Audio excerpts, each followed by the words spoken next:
como pode isso se os otanistas alegam que todos os calibres foram abatidos? Pelo visto, estão abatendo os calibres com seus alvos. Hernandes, olha, você falou aí, você fez um comentário, que agora há pouco eu disse, a maioria dos canais ucranianos de Telegram, nos últimos dias, dizia, o serviço da defesa aérea está atuando bem e a maioria dos mísseis foram abatidos. Hoje não, hoje eles estão muito mais focados no tamanho, na dimensão desse ataque que está acontecendo contra o porto. De novo, Iandro, de novo, Alexandra, obrigado, gente. Aqui o Bisnaga também, as explosões são impactantes? São impactantes, são tremendas. Aqui o Bisnaga de novo, aqui, Frader. O escalar é gradativo, mas constante. Parece que o ponto de retorno já foi passado há um bom tempo. Você concorda que dentro desse cenário o desfecho será uma conflagração global? É o que parece. É o que parece. É o que parece, inclusive, porque o Oriente Médio, a Síria, aquela região do entorno, a região do Kurdistão iraquiano, que será usada, eu ia dizer isso hoje para vocês, não fosse esse o ponto, né? A liderança, os Barzani, a liderança do Kurdistão iraquiano está em Baku, no Azerbaijão, em função do quê? Da proximidade com Erdogan. E certamente estão sendo preparados os curdos do Iraque para serem mais um ponto de tensão em relação ao Irã. 3.000 caminhões Kamaz chegaram no Irã hoje. 3.000 caminhões Kamaz. Dizem que pelo menos 1.500 são para o exército. E uma fonte me disse uma coisa, eu não estou dizendo para vocês que vai acontecer, tá? Obrigado, Yara Jamal. Mas eu quero que nós vamos ouvir aqui juntos o que essa fonte está dizendo. Eu sou meio cético. Eu, Rogério Anitablian, sou meio cético.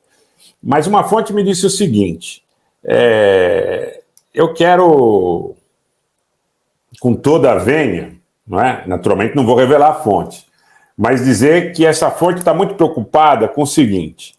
Ele me disse, o Putin colocou mísseis nucleares táticos em Belarus, porque sentiu o risco de que Belarus fosse vítima de um processo de desestabilização, que a Polônia entrasse em Belarus ou algo que o valha. Tá.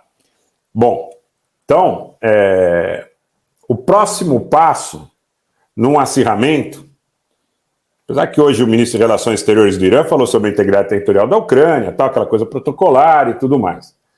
O próximo passo, se o presidente russo Putin perceber que o Irã será atacado, segundo essa fonte colocou, eu fiquei um pouco perplexo, eu acho que é uma coisa até que eu, pela natureza do meu ceticismo em relação a muita coisa, num primeiro momento não daria muita confiança se a fonte não fosse muito boa, porque a fonte é muito boa.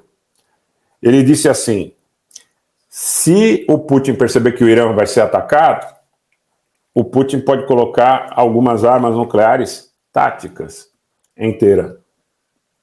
Tá? Uma bomba. Você não vai ouvir isso em nenhum lugar, tá?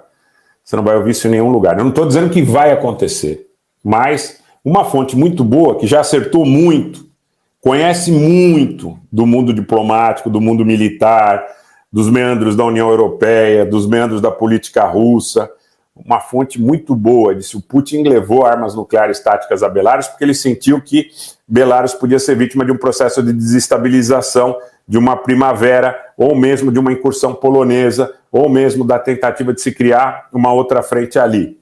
E que se ele perceber que vão fazer isso com o Irã, ele pode, no final de 2023, a partir de setembro, essa fonte diz, né, encaminhar armas nucleares táticas para Teherã. Isso mexeria com o mundo, né? Isso seria assim, uma mudança violenta, radical, absurda de orientação de todas as égides, de todas as matizes.